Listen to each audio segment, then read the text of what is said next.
Hello students.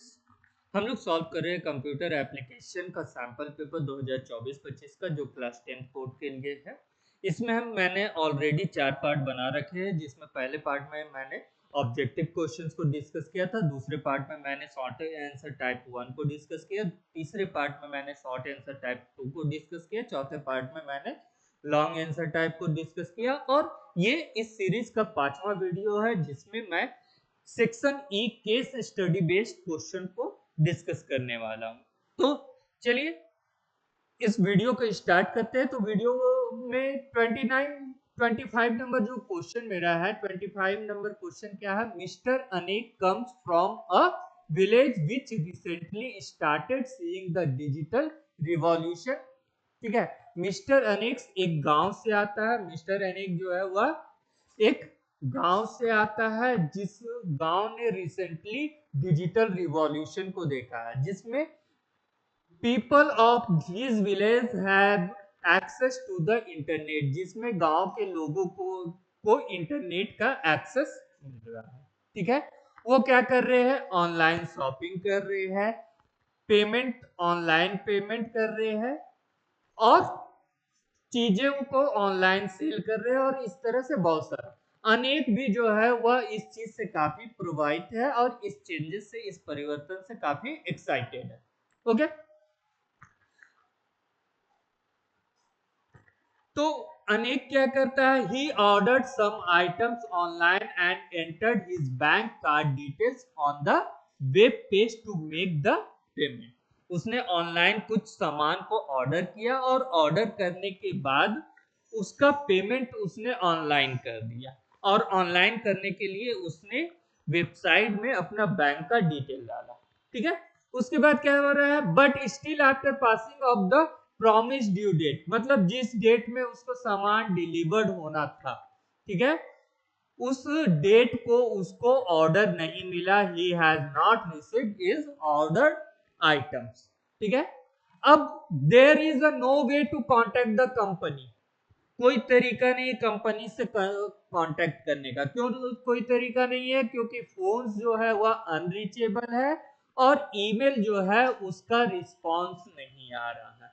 ठीक है, वो कुछ और भी नोटिस करता है। क्या क्या नोटिस करता है? कुछ दिनों के बाद जो है उसके ईमेल आईडी से, उसके बिहाफ में, उसका पर्सनल इंफॉर्मेशन से ईमेल भेजा जा रहा है। ठीक है, अब based on this statement we have to answer some questions. तो क्वेश्चन देखते हैं, क्वेश्चन क्या है। फर्स्ट क्वेश्चन क्या है? Mister Anek is a victim of. Mister अनेक किस चीज के का शिकार हुआ है?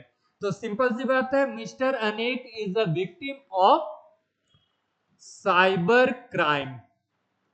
Mister Anek is the victim of cyber crime, या इसको हम लोग बोल सकते हैं online fraud. Okay, second number, mister Anek finds that his personal details are now leaked. इसका मिस्टर अनेक ये देखता क्या है कि इसका पर्सनल डिटेल्स जो है वह लीक कर दिया है। This means his dash is compromised, means personal information is compromised.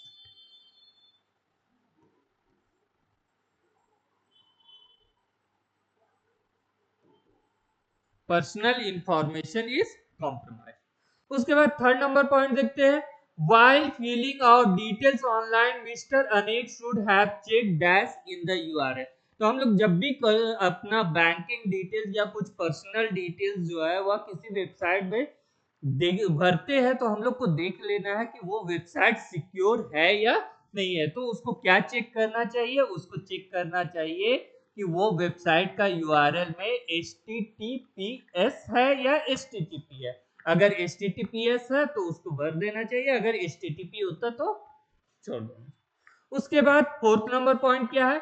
This type of incident will be recognised as case of dash, specify the type of crime. तो इस तरह के क्राइम को एक पार्टिकुलर टर्म से नाम जाना जाता है। वो पार्टिकुलर टर्म क्या है? That particular term is identity theft. That particular term is identity theft. Okay, अब हम लोग आते हैं सेकेंड नंबर, ये क्वेश्चन नंबर 26 में।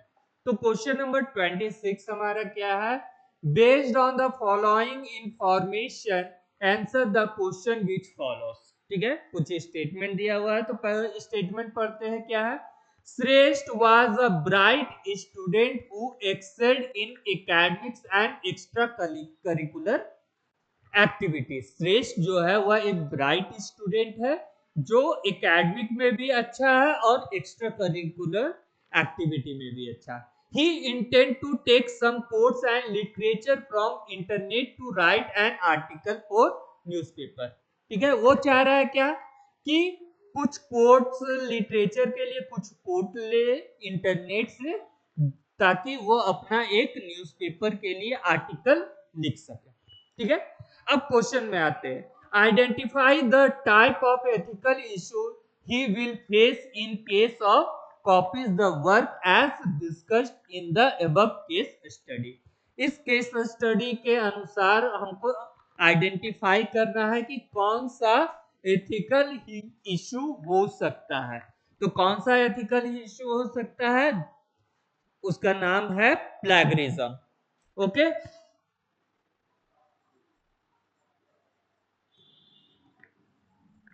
अब second number, does the above incident described above can be considered as example of IPR violation. क्या इस तरह का इंसिडेंट को आइडेंटिफाई किया जा सकता है आईपीआर इंटेलेक्चुअल प्रॉपर्टी राइट के वायलेशन के लिए? तो इसका आंसर होगा नो। ठीक है, no, the above incident can not be described as example of IPR violation. Okay. Now third number, how can he avoid this ethical issue? ये जो प्लैगरिज्म का इशू आ रहा है, वो इशू को कैसे अवॉइड किया जा सकता है? तो उसको अवॉइड किया जा सकता है by acknowledge और giving credit to the creator of the article या creator of the quotes and literature। Okay, तो उसको क्या करना है, जो ओरिजिनल क्रिएटर है उसको या तो एक्नॉलेज कर देना है या उसको क्रेडिट दे देना है। तो बाय गिविंग द क्रेडिट और acknowledge the creator, by giving the credit और एक्नॉलेज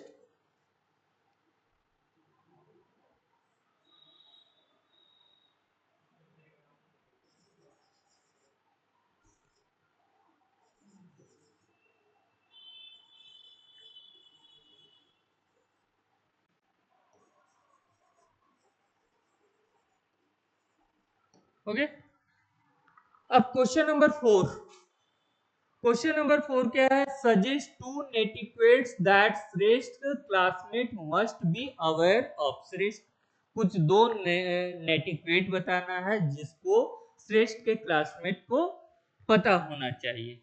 तो पहला चीज, किसी को बुली नहीं करना चाहिए, किसी ऑनलाइन जो भी क्रिएटर है उसका रिस्पेक्ट करना चाहिए फर्स्ट। दूसरा, ठीक है, किसी को ऑनलाइन बुली नहीं करना चाहिए। और तीसरा और भी दे सकते हैं क्या, कि किसी को अगर कोई ऑनलाइन आप कमेंट कर रहे हैं किसी के आर्टिकल या किसी के आर्टिकल पे आप कमेंट कर रहे हैं, तो कमेंट जो है वह हेटफुल नहीं होना चाहिए। ओके, उम्मीद है आपको ये वीडियो पसंद आया होगा। अगर आपको वीडियो पसंद आया है तो वीडियो को लाइक कीजिए, सब्सक्राइब कीजिए, चैनल सब्सक्राइब कीजिए, वीडियो को शेयर कीजिए।